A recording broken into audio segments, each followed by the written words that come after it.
Hello everyone, welcome back to the lecture series for the preparation of CLAT examination. In this particular lecture series, we are discussing about the important aspects of your legal reasoning portion of your CLAT examinations as such. In the previous lecture series, we were discussing about the important aspects of the different legislations that are expected to be asked in your CLAT examinations. We have discussed so far the Constitution of India. We have discussed the Indian Penal Code, the criminal laws, the family laws, the contract laws, and to some extent, we have also covered the family laws. In this current lecture series, we are discussing about the international law as such, and we are trying to understand that what are the important provisions that will be asked in your CLAT examination when you talk about the legal reasoning portion of your CLAT examination. So we have been focusing over the legal reasoning portion only through this lecture series. The reason being that the CLAT consortium has uh, increased the scope of your legal reasoning portion, and the syllabus, obviously it is a wide syllabus that needs to be completed within a short span of time, and that is why it is important to resort to all the important aspects or all the important provisions that would be asked in your CLAT examinations. So moving forward, in our previous lecture series we were discussing about the international law and the difference between the private international and the public international law. After that, we have understood that what exactly led to the formation of the United Nations organizations and what are the different organs of the United Nations and what exactly is the role of those organs. So we have discussed. We were discussing it in brief as to what exactly are the organs. If you remember correctly, that I suppose the screen is visible to you all, and so if you remember correctly, we have discussed that when you talk about United Nations, so they are specifically uh, organs starting from the General Assembly.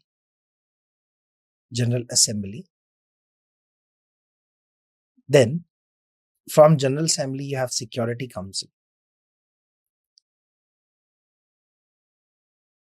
Then you have Economic and Social Council. Post that, we have Trusteeship Council.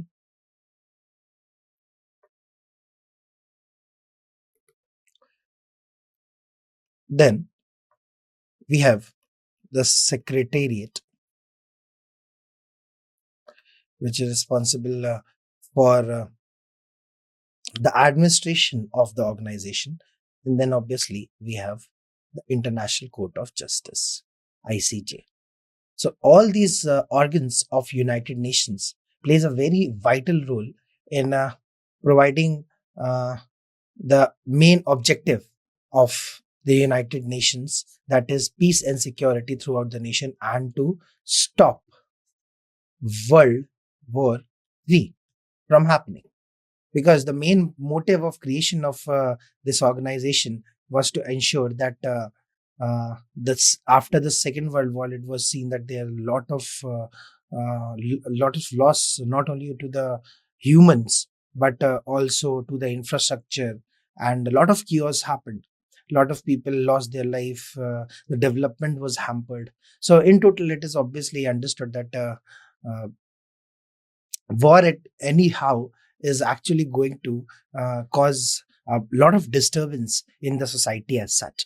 So taking that notion into consideration, United Nations was created, and the United Nations Charter is nothing but the rules and regulations. United Nations Charter, if you say, it is the rules and regulations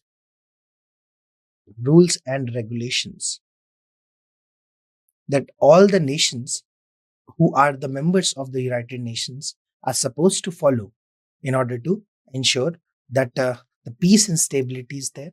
The general rules are being followed. In the same way, if we talk about India, and you know that India have the Indian Constitution, and we are following Indian Constitution. We make sure that everything whatsoever is happening in the society is in adherence to the Constitution of India.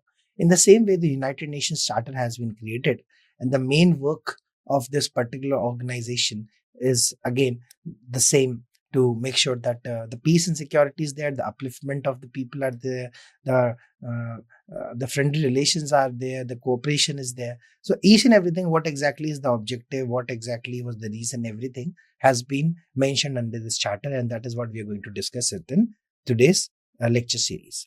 So let's move forward and let's try to understand what United Nations Charter is actually talking about.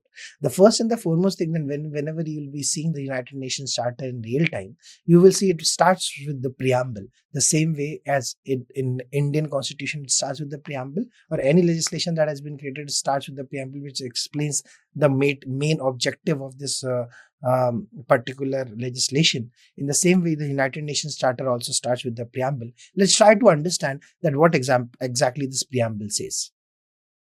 So, as you know that we are talking about the United Nations. So, if we compare it with the Constitution of India, I'm giving the reference of Constitution of India to you guys because obviously you can correlate and you can understand that how the United Nations and the Constitution is somehow related, but not to every extent. But yes, partially you can say that there's some exact resemblance in the framework, in the provisions of the constitutions and the United Nations Charter.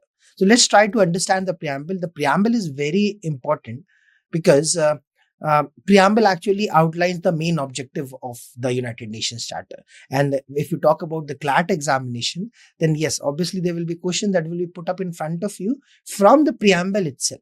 Although it will not be to that extent where which you will find a reference to when these amendments has been made, but yes, certain questions like there will be a question, if I'll give you an example, that there might be a question where this particular line, where the people of United Nations determine, instead of this they would have mentioned we the people of America determine, we the people of India determine, or the peoples of United Nations determine. So you have to figure out that which exactly is the correct sentence. So this type of questions from United Nations Charter might be asked to you. Apart from that, you have to understand the objectives so that you can get an idea that why is it necessary that every preamble of any legislation, whichever legislation we are going to discuss, that legislation, what exactly is the main objective and why that legislation has been created, gives you a clear understanding. For example, if you talk about the Constitution of India, you remember that the Constitution of India also starts with the preamble, which says that we the people of India having solemnly resolved to constitute India into a sovereign, socialist, secular, democratic republic. Right? So why we have created? Because we the people of India. In the same way, when the United Nations Charter was made, so in order to make sure that yes, we have all taken this particular legislation into consideration and we accept to adhere to the provisions of this uh, legislation. So we are declaring, and in the same way, the peoples of the United Nations. When you talk about the peoples of the United Nations, so it is not it is not about America. Certain times students get confused that we are talking about America here. No, it's not America, but the United Nations. Now, which United Nations we are referring to? Which United Nation we are referring to? We are referring to the organization that was created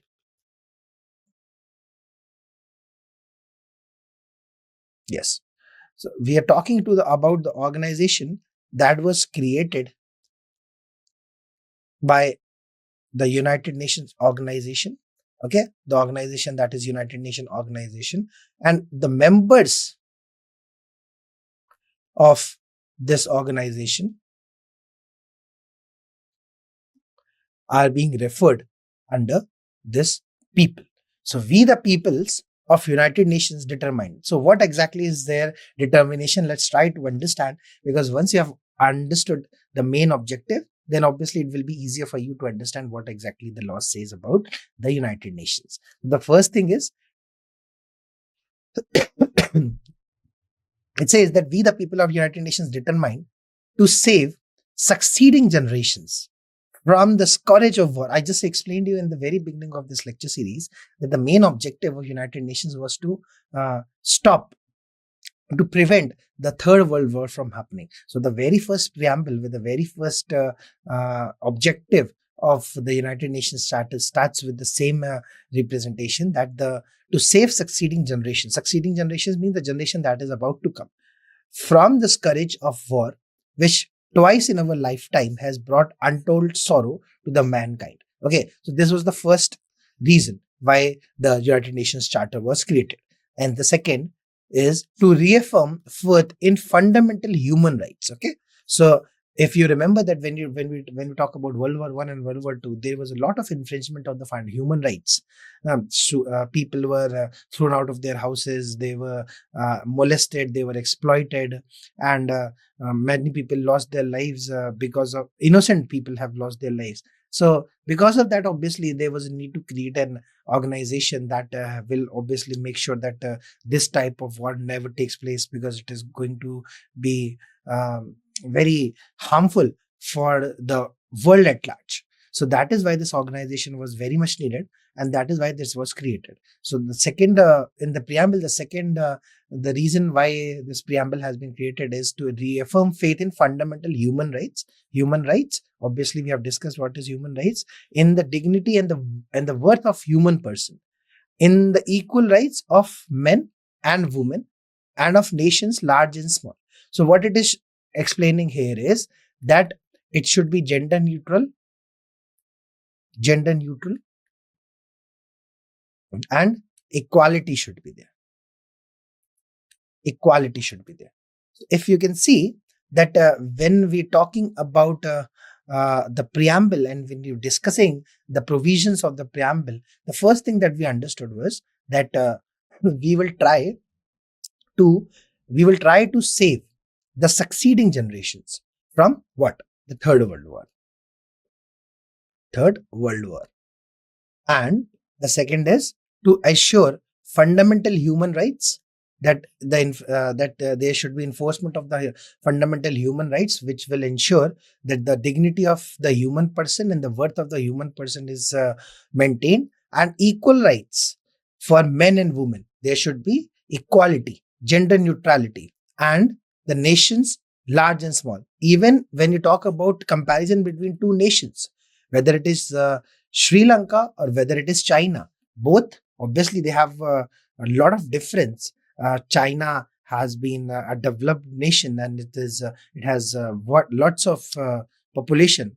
It comes second after India. It comes second in regards to the population, and then you have Sri Lanka, who's been suffering from financial crunches, lots of disturbances going on. But still, in the eyes of United Nations, Sri Lanka and China both have the same equality. So equality needs to be maintained. That is what is the affirmation by the United Nations people who are the members of the United Nations. Now, what exactly is more established? The other thing that has been mentioned under the preamble is to establish conditions under which justice and respect for obligations arising from the treaties and other sources of international law can be maintained. Meaning which, it is saying the rule of law.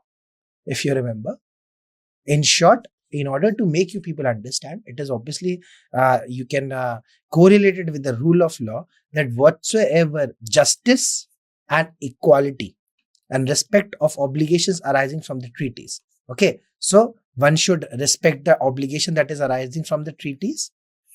One should maintain that justice should be given, and other sources of international law, whichsoever is providing the rules should be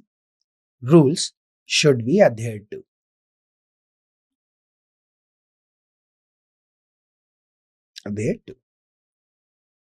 Okay, so this is another aspect of the preamble of the United Nations Charter. And what else does it says? It says to promote social progress and better standards of life in larger freedom. So social progress, what does social progress means? Social progress means that the society at large progressing in all the fields, whether be it infrastructure, growth, education, employment, etc. So to promote social progress and better standards of life in larger freedom. Okay, so we have to make sure that all these things, all the main objectives has to be fulfilled, and that is why the United Nations Charter has been created. Let's try to understand and what are these things that what is the next portion that is being talked about in the preamble, and that for these ends, the people of the United Nations will what they will do to practice tolerance in order to make sure that we are able to achieve all these objectives. Okay, so this was the first objective. This was the first objective. This was the second one. Then we got the third objective, to establish conditions, and the fourth one. And in order to achieve these objectives, what are the things that needs to be done by the people of the United Nations, by the peoples of the United Nations? The first and the foremost thing that they need to do is to practice tolerance. To practice tolerance and live together in peace with one another as good neighbors. So that is why if you talk about diplomacy, if you talk about foreign diplomacy,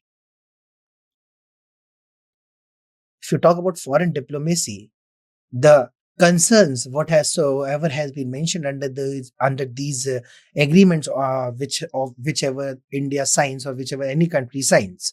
So these obligations actually stop the nations from taking rash decisions, and in order to make sure that the nations are not moving forward and taking rash actions against the nations, these sort of treaties plays a very much important role and handy role in assuring that peace and stability is there, and we are not retaliating over any of the actions whichsoever obviously can be considered as illegal actions from any other nations. So it should be more of a reformatory approach rather than a deterrent approach, which a person, which deterrent approach, if you remember that it talks about an eye for an eye, a tooth for a tooth.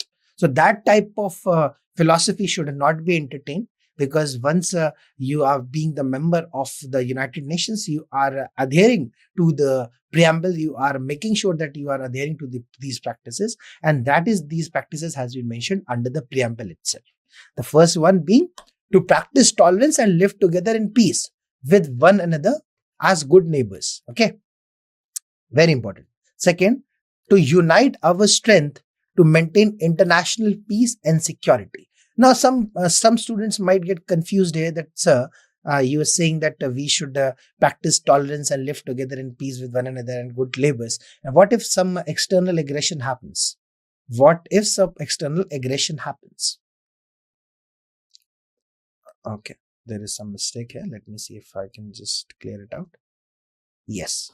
So some students might say that, sir, if we are talking practice tolerance and some external aggression happens, then at that point of time, what should we be doing? Whether the country should wait for some actions to take place, or whether we should be dependent over the United Nations. So I'll give you an example, a simple example for you to understand in a better way. That let's consider this situation that when you were going from your house to your workplace, okay, or maybe to your schools or to your college. During your journey from your home to the college, you encounter a police official who halted your journey and asked you to present your driving license and your other documents to him. After producing those documents, he still assaulted you and pushed you and said that you are not driving properly, or maybe some XYZ reason they might have quoted. So at that point of time, you have two options. First is approach the correct authority and ask them that this atrocity or this actions has been done which is illegal by the police official, and you kindly take the necessary actions.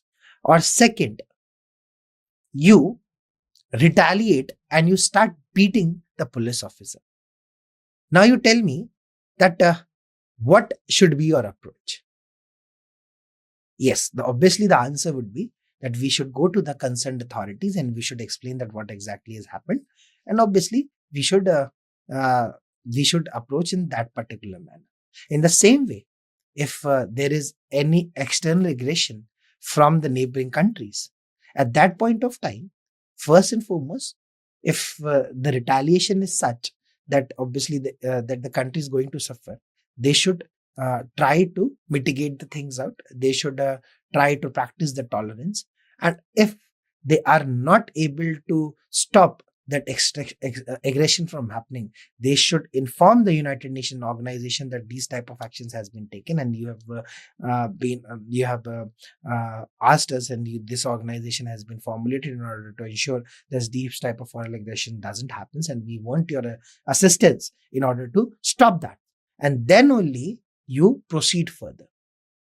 So this is how, if you talk about external aggressions, if you talk about actions that will take place from the countries, and this, why I'm explaining you all this, because I have been through a lot of seminars and conferences which the student have asked us that what exactly should be our approach when we talk about international laws in regards to foreign aggressions, in regards to external aggressions by the countries. They have cited examples of China encroaching some of the places of Arunachal Pradesh. They have quoted the examples of Pakistan, who have been trying to encroach the legitimate boundaries of India. So all these type of questions always put up this notion in the mind of the students that retaliation, if we have a good government, and retaliation should be the answer. But if you talk about the foreign diplomacy, I've just informed you about the same. If you talk about the foreign diplomacy, if you talk about how the international law is actually being governed, we should not take repulsive actions, because as you know, I've just explained it to you, that reformation and deterrence are two different mechanisms that works forward. And we have to adhere to the reformative actions rather than deterrent actions, because obviously, if all the world will again continue to fight and retaliate over the actions of one particular nation, then again we're going to have the World War III, which is the main which is why this particular organization has been created, in order to stop that particular things from happening.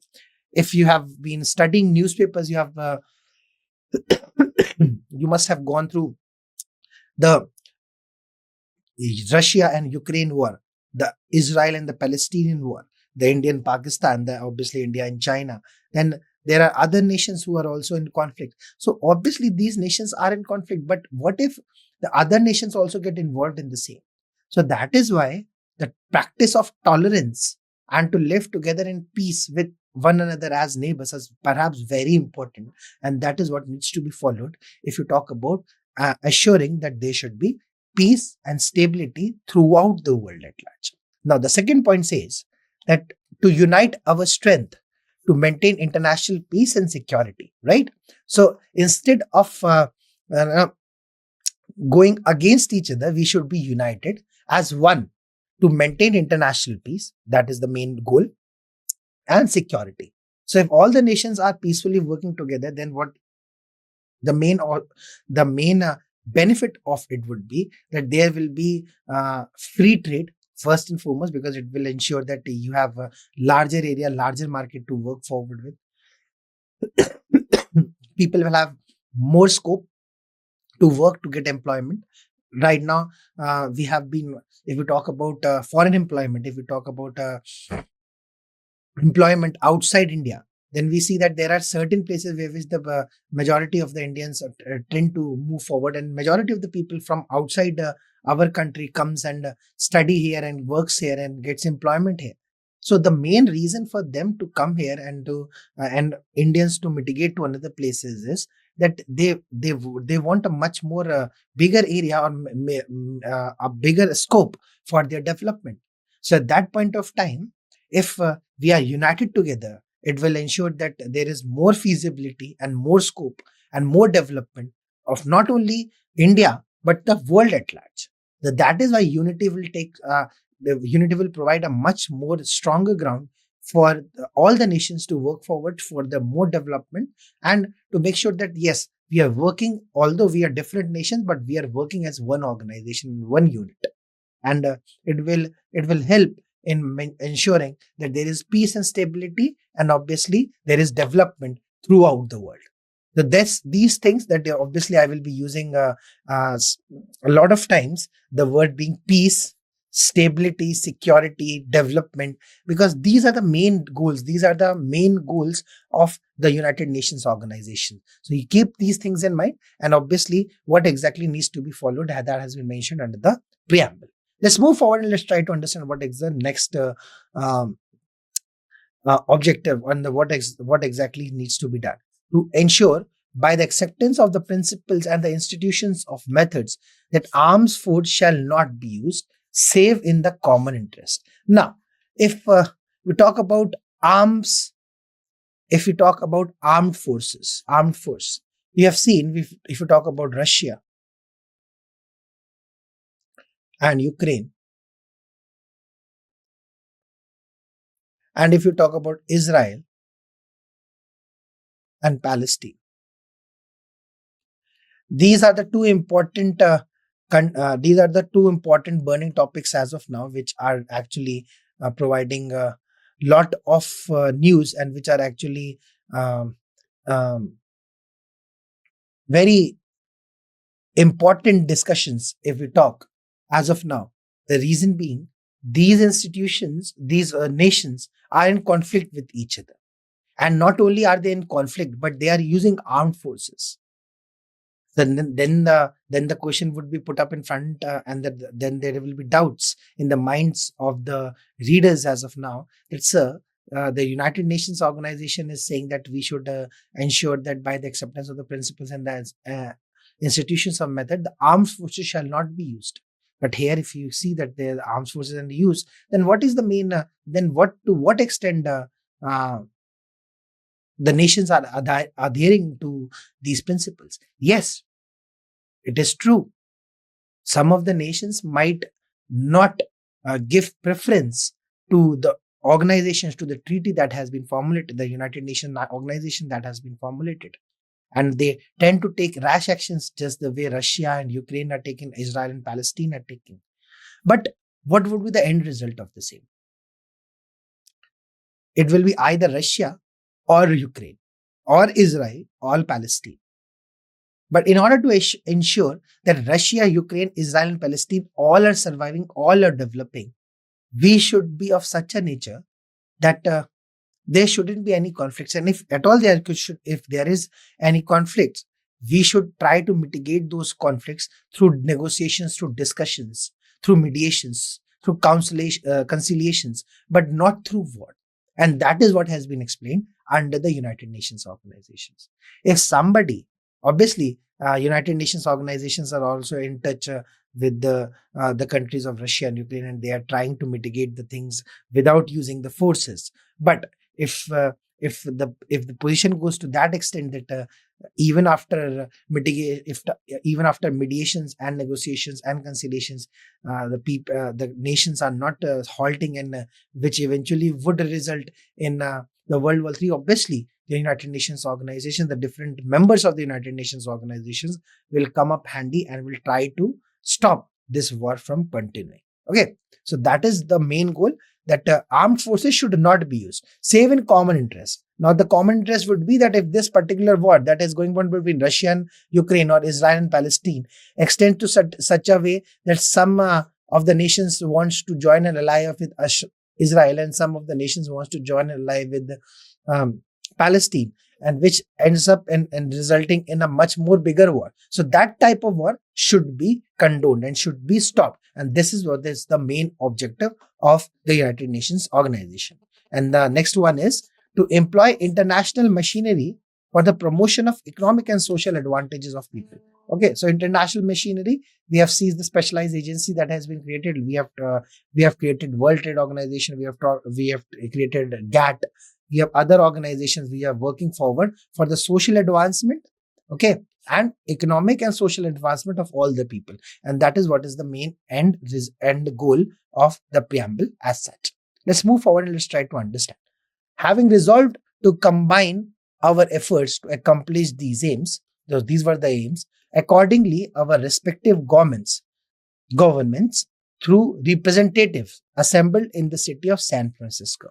So if you remember, if we talk about, if we correlated with the Constitution of India, we correlated with the preamble of India, then in the same way, we do hereby adopt, enact, and give to ourselves this Constitution. If you remember, it has been mentioned in the preamble of the Constitution of India. In the same way, it has been mentioned here also in the United Nations organization, having resolved to combine our efforts to accomplish these aims. Accordingly, our respective governments, the government who were there while the formation of this organization was there, and it is now adhered to, that every country and every government, every nation who has been the member, their governments shall send representatives in the United Nations organization because of diplomatic relations and because they have adhered to the organization of United Nations. So there will be representative of the governments. Okay, so India also sent representatives assembled in the city of San Francisco, who have exhibited their full powers, found to be in good and due form, have agreed to the present charter. Present charter means the United Nations Charter, of the United Nations, and do hereby establish an international organization to be known as the United Nations. An international organization to be known as the United Nations. So this is how the preamble has been beautifully designed in regards to the United Nations organizations, and they are explaining what are the important terms and what are the main objectives and what are the methods through which we can accomplish these aims. Let's try to understand what is the next way or next purpose of this charter. So if you talk about the United Nations Charter, it starts with chapter 1, which talks about the purpose and the principles. The purpose and the principles, although we have to larger extent, we have understood it through the preamble, but it has been explained in detail so that every country or every member whosoever is joining whosoever is the member of the United Nations organization should understand that what exactly they need to do and they need to accomplish. So the first chapter, if you talk about the Article 1, it is talking about the purpose.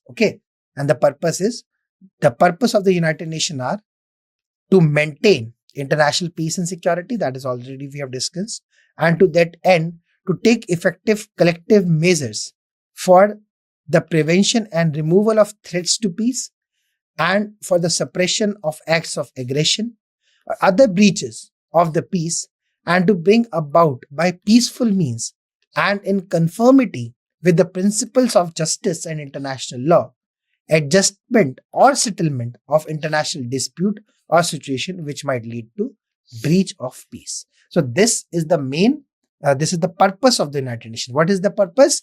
To maintain international peace and security. This is the first purpose. And to that end, in order to maintain the peace and security, the second is to take effective collective measures for the prevention and removal of threats. So this is the main objective. First is to maintain international peace and security, and to that end, what needs to be done?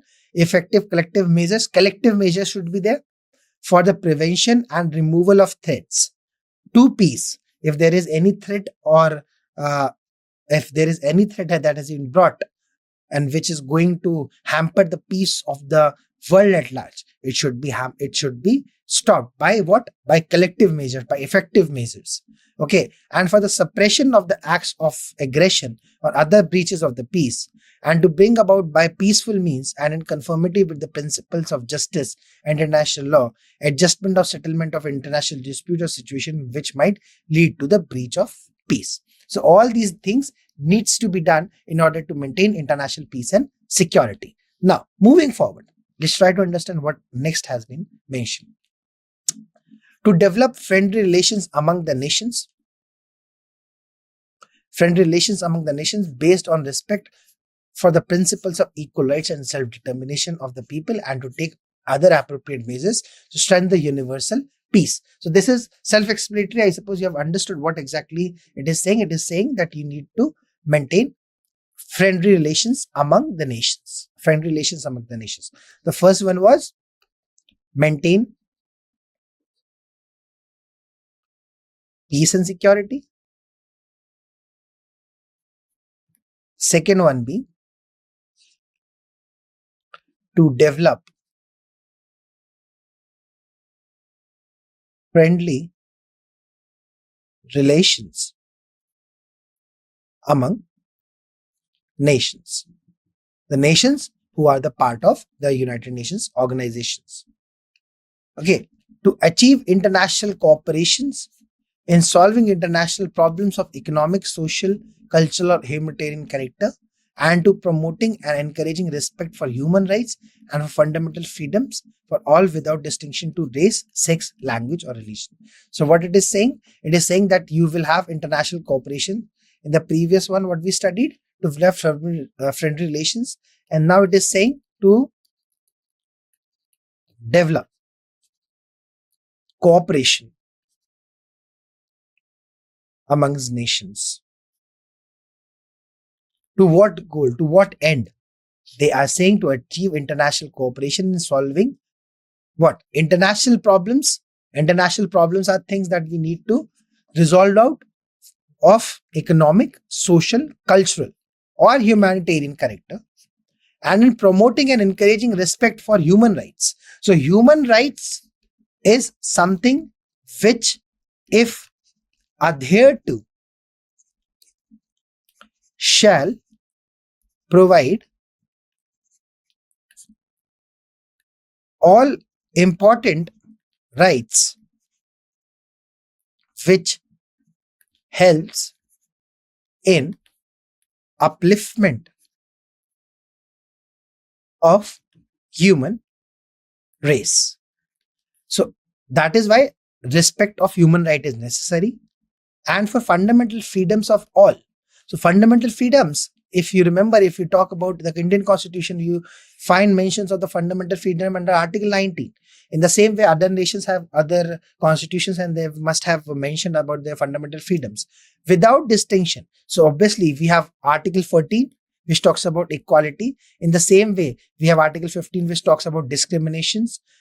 If we have any discrimination, no discrimination shall be allowed on the basis of sex, race, color, caste, creed. That has been mentioned under Article 15 of the Constitution. In the same way, it has been mentioned under the Article 1 of the United Nations Charter, which is saying that fundamental freedoms and distinctions should not be done on the basis of race, sex, language, religion, etc. So this is also an important point, to develop friendly relations and to have cooperation, to achieve international cooperations in solving international problems of this is done. Yes, to be a center of harmonizing the action of the nation, to be the center for harmonizing the actions of the nations in attainment of these common ends. Okay, so it will be the organizing point, if I will say in you for your lame words, organizing point from which all nations shall work to achieve the common end. Okay, so this is the center of harmonizing the actions of the nations. So this is in solving problems. Okay, now what is Article 2 saying? So this was actually the purpose. Now this was the purpose of creation of the United Nations that has been explained in detail to you guys. Now let's try to understand what exactly it is. Yes, the organization and its member in pursuit of the purpose stated in Article 1. So purpose has been explained to you guys. So purpose has been completed. Now we'll try to understand the principles. Shall act in according to the following principles. Now what are those principles? The first principle is the organization is based on the principle of sovereign equality of all its members. So now the question that will be put up in front of you that, sir, how we are going to memorize it? Very important question. How are you going to memorize all these things? Because obviously it is a very vast principles and chapters, and obviously retaining it is very difficult. So I'll tell you a very simple and easy example. The first is peace and security. So you mention it PS. Okay. If you talk about the main purpose, that is PS, peace and security. Then it is talking about friendly relations. You mention it as friendly relation. Then it is saying international cooperation. What it is saying? International cooperation. So we can mention it international cooperation. Now, what is the next one saying? International cooperation in solving all these problems. Then it is saying to achieve international cooperation in solving international problems. Okay. Economic, social, cultural, or humanitarian character. So for this, what we can say is humanitarian character without distinction. Okay. And to be a center of harmonizing the actions of this attainment. So we can mention it as like PSFRIR. So now I are international relations for the upliftment and for the cooperation. Both the things are being mentioned. And CH. So PSFRIFRICS. So if you can pronounce it as PS French, okay, or French, or whatsoever you can use it. But my main intention is to explain you that the mnemonics plays a very important role whenever you're preparing for your competitive examinations. That mnemonics plays a very important role in grasping the facts or the knowledge that has been there. And if you will be able to correlate it with the main aspects that has been studied, and if you've understood the concept, or if you can remember PS Fridge, you will remember that we are discussing about peace and security, we are discussing about friendly relations, we are talking about international relations, and we are talking about the center of harmonizing the nations to achieve these ends. So this becomes so important and so easy for the students if you are able to play with the mnemonics and use this mnemonics to retain the knowledge for a longer period of time. Okay, now we have understood it. Now let's move forward and let's try to understand that what exactly is about the principles of these United Nations organizations, which plays a very important role and is perhaps very important in order to achieve those purposes that has been mentioned in the Article 1. So the first principle says about the organization is based on the principle of sovereign equality of all its members. Now, what do you understand by sovereign? The first thing that comes into your mind when you talk about sovereign means the ultimate authority. Okay, so the organization is based on the principle of the sovereign equality of all its members. It means that every member of the United Nations organization is perhaps on equal footing. You cannot say that Sri Lanka being one country and China being another country, although there may be a lot of differences in regards to their economic, financial condition, their government structure, their upliftment, their development. But at the same point of time, if you talk about United Nations organizations and the state of these nations, when it gets comparison to the organization, we'll understand that both China as well as Sri Lanka will be on equal footing and will have equal stand and will be equally represented under the United Nations organizations. So this is the main principle when you talk about how to achieve these purposes. The first and foremost is that the organization is based on the principles of sovereign equality of all its members. Every members of the United Nations organizations shall be treated equally, meaning which all the nations of who are the members of the United Nations are to be treated equally. Moving forward, all members, in order to ensure to all of them the rights and the benefits resulting from the membership, shall fulfill in good faith the obligations assumed by them in accordance with the present charter. There are nations who are developing, for example, Sri Lanka. There are nations who have been facing financial crisis. Sri Lanka can be another example of the same. But there are other nations who have already been developed, like America, like China, like Russia, to some extent India also. So now what exactly should these members be doing? Because they have taken the benefit out of it. Should they just be occupying a status of an observer in the United Nations organization? The answer is clear no. If they have achieved the benefits, if they have got the benefits from the organization, now it is their duty, it is their responsibility to ensure that the obligation that is coming out from after getting the benefits, they should provide the benefits to the other nations also. All the members, in order to ensure to all of them the rights and benefits resulting from the membership, all the members' rights and benefits resulting from the membership shall fulfill in good faith the obligations.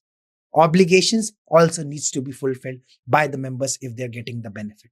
So it is like take and give and take. So this is what is the philosophy and the principle that needs to be followed whenever you are talking and resorting to the principles of the United Nations organizations. Moving on, let's try to understand the other principles also. All members shall settle their international dispute by peaceful means in such a manner that international peace and security and justice are not endangered. Now, whenever there is an international dispute, for example, there is a dispute that is going on. I've just given you an example of Russia and Ukraine. We have given you an example of Israel and Palestine. I've given you an example of China encroaching India. We have given an example of Sri Lanka having financial crisis. So all these nations, whomsoever are in international dispute, they should try to resolve out these matters by peaceful means. But on the contrary, if you see that they have not resorted to the peaceful means, but rather they have resorted to armed rebellions. They have resorted to rebellion against each other through use of weapons. At that point of time, United Nations organization is working forward, is trying to mitigate the things in between these two nations so that the peace and stability in regards to the nations can again be resorted back. It can be restored. And that is why the United Nations organization has been created. But it is the duty of the members of the United Nations that they should help in ensuring that international peace and security should be maintained. And that is why when you talk about foreign diplomacy, when you talk about international peace, then you see that different nations, there different diplomats from India goes to different nations. Our honorable Prime Minister goes to different nations and they try to seek out that how the nations can work in cooperations to ensure that there should be peace and stability. Ukraine has been in talks with the different nations. They have tried to mitigate the things out with Russia in peaceful manners, but obviously Russia retaliated. The different nations, the different members of the United Nations tried to mitigate and tried to reconcile between Russia and Ukraine, and there are still ongoing transactions that are going forward in order to ensure that these wars can be curtailed and the war could be stopped. And in the future to come, we will see that there will be either peaceful settlements that will be done through the members of the United Nations itself. So the main purpose, the main principles is that the members shall settle the international dispute through peaceful means only. Resorting to use of weapons is something which is not at all entertained according to the United Nations organizations. But nevertheless, even the members of the United Nations obviously trying to get involved in these type of armed rebellions. And that is why we need to understand this, that the organization, although it has been created in order to ensure peace and stability, but there are certain principles and there are certain, if you take an example of Indian society as such. So I'm correlating it with the United Nations organizations to the Indian society. The reason being so that you can understand in the micro concept, the macro concept. The micro concept being that in Indian society, although there are laws and frameworks, although there has been clear understanding that these are the laws that needs to be followed, this is the principle that needs to be followed, but still you have examples of people violating those principles. Every time you see that there are traffic challans being issued to different citizens, to different people who are moving forward on the roads, it clearly depicts that no matter how much rules and regulations you create, there will be some members or there will be some parties who will not adhere to those principles. And that is what has been happening in the Russia and Ukraine. That is what is happening under the Palestine and Israel war. But it is not like that all the nations should adhere to the same. And that is why it is important that the principles should be adhered to, the members should adhere to the principles. And if the certain members are not adhering to the principle, all the members, is the duty of all the members to ensure that those members who are refraining from peace and stability throughout the world, they should be conciled, they should be mitigated, mediation should be done so that peace and stability can be resorted back.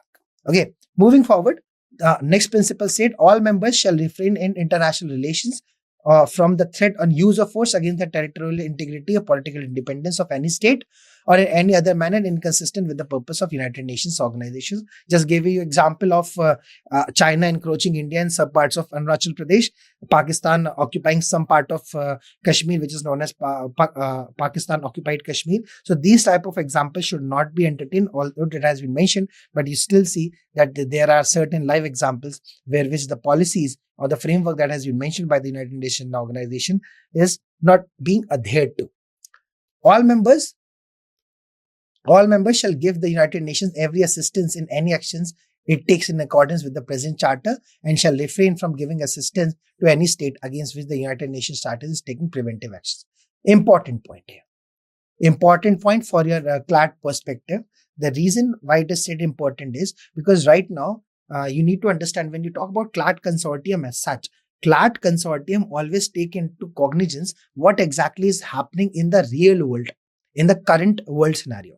So your current knowledge of the current affairs, that what exactly is happening in the world at large, takes a very important role in figuring out the areas through which the questions will be asked in your CLAT examinations. And if you talk about the burning topics of your current affairs as of now, so obviously the wars that is taking place, the external aggressions that is taking place throughout the world is an important portion that needs to be discussed. So that is why this principle, Article 2, which is talking about all members shall give the United Nations every assistance in any actions, meaning which, if you are the member of United Nations, it is your responsibility to ensure that the war should not take place at the first instance.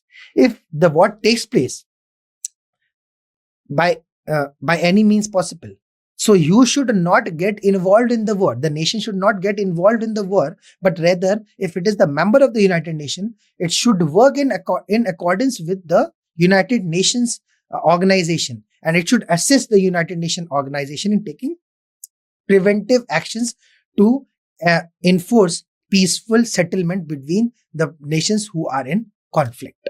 Understood? So this is the another important principle of your United Nations organization. The organization shall ensure that the states which are not members of the United Nations act in accordance with the principle so far as may be deemed necessary for ensuring the international peace and security.